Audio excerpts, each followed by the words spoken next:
So welcome to a special edition of Ask the Author. Today I'm really excited to be joined by Lesley Pyne. She's in the United Kingdom and we are going to be talking about her new book, Finding Joy Beyond Childlessness. Yay, and there's the book. I know, there it is.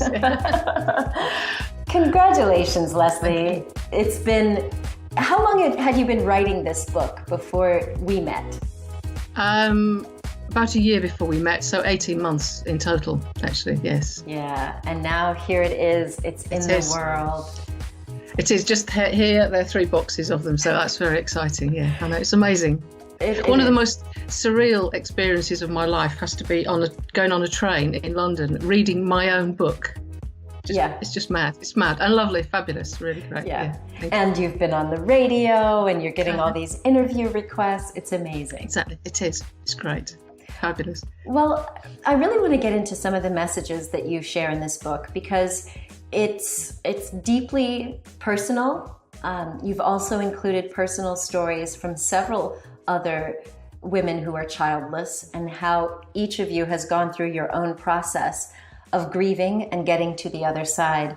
And so tell me a little bit about your own process. I know that we're not talking about anything sensitive. Obviously, you're past, you're in the healing phase, but it's something that, reading your book myself, I didn't even ever realize the depth to which many couples, it's not just women, but many couples really do suffer a great deal when they've had this great desire to have children and that doesn't come true. So tell me a little bit about your story. Well, we started to try and get pregnant when I was 35, which I realise now was probably a bit too late. I didn't realise quite how quickly my fertility was falling. So before we knew it, we were at the hospital having IVF, and we had 6 unsuccessful rounds, stopping when I was 40. And that was really incredibly hard because we felt like we were the only people in the world who couldn't have children. Everywhere you look on the news, everywhere, on television, radio, you just see happy families, and so we felt very alone. We found a support group, and some of those people in that group are now our closest friends, because when you meet people in that place of real vulnerability, then you connect at a really deep level, don't you? But I didn't realise I was grieving at the time, so I just boxed it all up. Several years later, my mum died, and I carried on boxing it all up.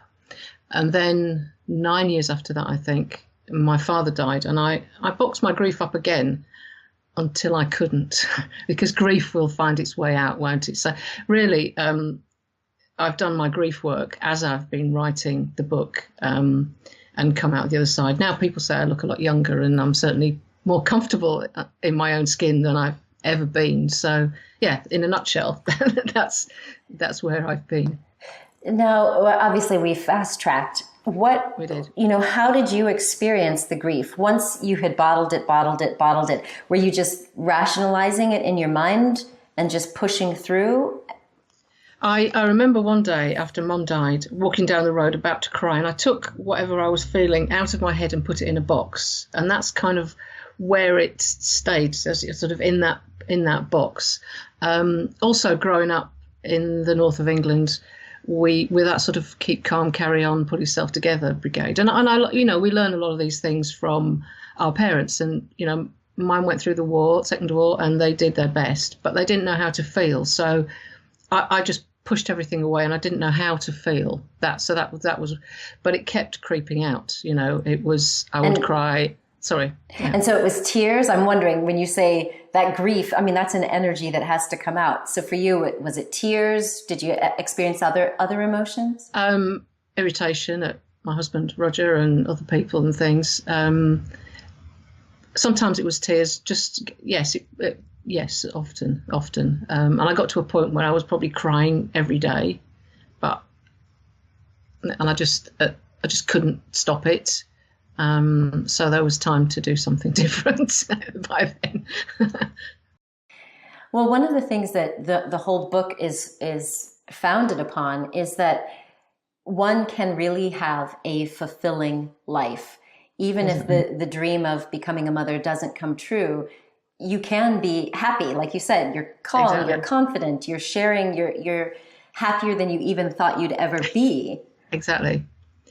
Yes, you can. And I think that there's a couple of things. One is by using my story and other people who are just like me, fairly normal women. I mean, it's all very well to look at Oprah Winfrey, but to see normal women and what we did, I think that really helps, because if you can see people on the other side, then that really helps you to know what you can do in your own life. But yeah, I mean, yes, life is absolutely fabulous, really great, really love it, absolutely love it. So you mentioned that, in the very beginning, you felt like you were alone, and many women will feel that way. But, it's interesting that you shared some statistics that even I didn't know, that 1 in 5 women in the US and the UK, who were born in the 60s, have gotten to this point, reaching age 45, no children. Sometimes that was by choice, we understand, yes, but sometimes not. And the average failure rate for IVF, so these assisted reproductive technologies, yes, is around 75%. So I think that's a really important message to know, that just because you may see all of your friends out there having babies, you're not alone. There are many, many women and couples around the world. Exactly. I think that's so many women think, I can leave it quite late to try and get pregnant, and then I can have IVF and it'll all be fine. But it won't. I mean, obviously, that's an average 75%. The older you are, the lower that percentage is. Over 40, it's very tiny. So yes, it's you are absolutely not alone. There are quite a lot of us out there. So you mentioned that just in writing this book, so of course you went to a support group, but you also say that writing the book itself and interviewing 19 other people and getting their yes, stories into the book has helped you heal. But what other things have you done on your journey towards processing that grief? I mean, it was learning to feel. I went to a workshop in Vegas, actually, and that was the first step about understanding that feelings are called feelings because you actually feel them in your body. And I know that seems obvious, but it wasn't to me at the time. I've also been working with a therapist for a couple of years now, and she's really helped me to normalize lots of things and foundation of a lot of the other work. And yoga has been really absolutely essential. Writing too. But those, I think, sort of yoga and working with a therapist have been the two key things that have really helped me. And so you also literally say that for someone who's going through this, that having a writing process or a practice is a really helpful way to heal. So they don't necessarily have to write a book like you did. Exactly. Right? Exactly. Right. I think that there is some research that says after a traumatic event, if you write for 20 minutes for 3 days, it helps to process it. But also having a daily writing practice can, you get lots of things out of your head onto the paper. And after maybe a couple of pages, then I mean, how long can you rant? Something better comes through, and I've had lots of epiphanies on the page, and I don't know. I'm guessing you have by the fact that you're nodding as well. I mean, writing is very therapeutic, isn't it? Yeah, absolutely, and I love that phrase, epiphanies on the page. I have them sometimes looking back over my journals. I read stuff and I'm like, wow. Who knew I had such wisdom? But it's like you say, sometimes you're just pouring it out just to get it out of you, to take away that anxiety and that pressure or that depression, in my case, many times. Yes, and I keep my journals, and I've been back and looked over and thought, oh yes, 2 years ago I felt like that, and now I feel so much better. Some people don't like to do that. Some people throw them away and burn them or whatever. But it's about finding a process that works for you, isn't it? And but just writing is I don't know, it's incredibly helpful. Incredibly, yeah. Well, you've previously told me about the value of being a storyteller, and I think what you mentioned for each of us to recognize is that the story that we tell ourselves about what's possible in life is really going to determine the type of life that you'll have. So tell me a little bit more about that philosophy. Well, I think that story that we set in our head, it's like if I tell myself I'm never going to be happy, that will come true. And you can change that by listening to what story you tell, and by writing as well, and also by sharing other stories. I've opened the door to people seeing what is actually possible. So if I can see somebody having a fulfilling life, then I can have that too, and also showing people how. So it is definitely that noticing the story that is going on in your head that you're telling yourself, and then making a few little tweaks to change it. And so in the book, you actually share some of those tweaks on how we can change that story. Can you give us an example of just one? First one I would say, but just listen to what you're saying in your head, actually, just and change it from that voice that says I can't. Just change it. Listen to when you're saying things like I can't, or even I don't want to is another option. To I can, I might be able to. So just listen. Really, that's the first step. Great. And so in this lovely book, you also have chapters on letting go, reconnecting to the body, self-acceptance. So tell me a little bit about how you got to that process of letting go. Because I think, especially for women, men as well, but I know that a lot of women, if we have been brought up holding on to this dream of what it's going to be like to be a mother, letting go of that dream, I can imagine, is probably one of the hardest things to accept. So how would you help us process that? I think a great way to do that is to have some sort of ceremony, because it's like we have lots of ceremonies to mark, like funerals and religious ceremonies to mark different stages in our life, but there's no ceremony to mark the end of a dream, if you like. So having some sort of ceremony is really helpful. Like it's sort of like stepping over a line. I mean, one of the storytellers, she went on a weekend and took a toy that she had bought for her child, and they took it in and left it in the middle of a labyrinth, and then left it there, and then came out. And she said she didn't feel any different at the time, but when she got home, she felt so much better.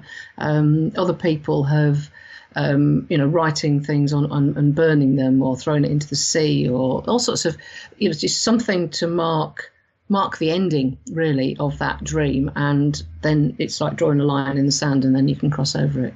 For me, it was like we did a rafting trip through the Grand Canyon, and we climbed the top. We got up at 4:00 one morning and climbed up this peak to the sunrise, and it was absolutely exhausting. And I really didn't think I was going to make it, but once I got to the top, I felt just so much different. That achievement and the fabulous sunrise that we saw, I felt different on the way down. So yeah, just something to mark the ending. Some sort of ceremony is a really good thing to do.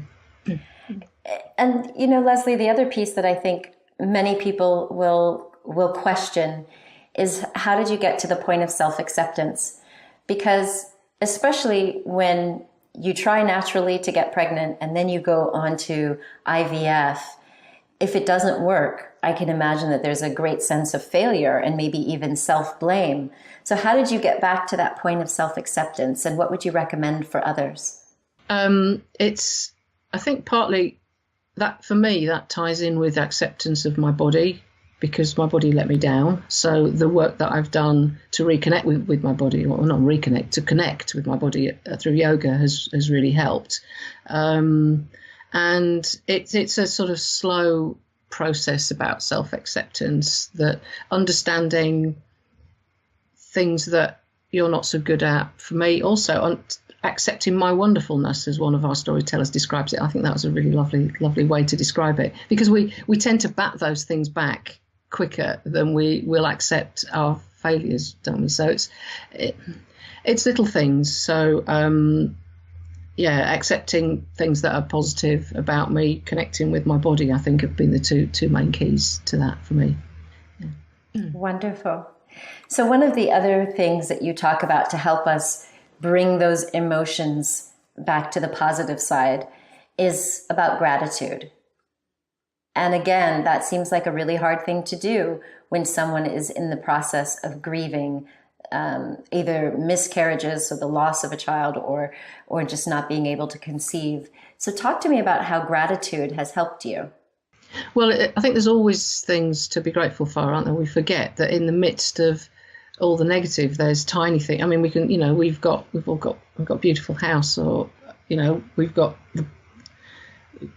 enough to eat. We can read this wonderful book. A lot of people in the world can't read, they can't, so it's like looking at little things that that you can be grateful for. And for me, having a practice that I do every day, every night, I have a stone from one of my favourite places, and I hold it in my hand. And before I go to sleep, I think of the most thing that I'm grateful for today. So that puts my mind in a positive way before I go to sleep. So again, it's about finding a practice that works for you. So just looking at small things in life. I also got a list. I'm just looking over there because it's there. I call it small pleasures. So small things in life, like just pausing to look up at the sky, to take a deep breath, go out, stand with your feet on the ground. Small things that make a real difference to my life, and many of them are free. Others, some might be a small bar of chocolate, so they don't cost very much. But just small things that really help to turn that tide from the negative to the positive. And I mean, gratitude is one of those as well. Yeah. Wonderful. Well, Lesley, it's such a pleasure to be connected to you, and I'm so grateful that you chose Make Your Mark Global to bring your first book to the world. Now, I say first. Do you think this is the first? I don't know. Well, it is the first. Whether there will be a second, yeah, I don't. Exactly. I don't know actually. I just don't know really. I think I need to lie down after this. But so I mean, I'm so. Your guys have done such a fabulous job of the cover. It's really lovely. Like so many people say, the cover is stunning, and the inside's pretty good too, I think. But yes, but so I don't know really, to be honest. Well, that's okay. We can just bask in the accomplishment now. I know that this book is going to be such a blessing to so many people, individuals and couples around the world who are facing childlessness, who thought that might be the end of them. Lesley's book is Finding Joy Beyond Childlessness, Inspiring Stories to Guide You to a Fulfilling Life. And if you'd like to get some more information about Lesley and her work, you can visit lesleypyne.co.uk. And of course, all the links will be in the description for this show. Much success to you. I'm so excited to see that you're speaking now. You've got a book signing coming up. It's just going to be, I'm sure, a fun ride for you as a first-time author. And I wish you continued success. Thank you very much. And thank you so much for your support. It's been great. Thank you. So there you have it, my friends. Remember that you are a gift to the world. So share your presence with passion and know that you are never alone. Much love. Bye. I hope you enjoyed this interview. Please support the author by buying the book on Amazon or your favorite retailer. And if you enjoyed this interview, then please click that like button and share it with someone else who needs a little bit of positivity in their world. If you or somebody you know wants to get their message out to the world, then be sure to check out our publishing options at makeyourmarkglobal.com. We publish the work of healers, coaches, lightworkers, and other soul-inspired authors and entrepreneurs who really want to have an extraordinary impact in the world. Just check us out at makeyourmarkglobal.com. Until next time, my friend, please know that you are a gift to the world. So share your presence with passion. Much love.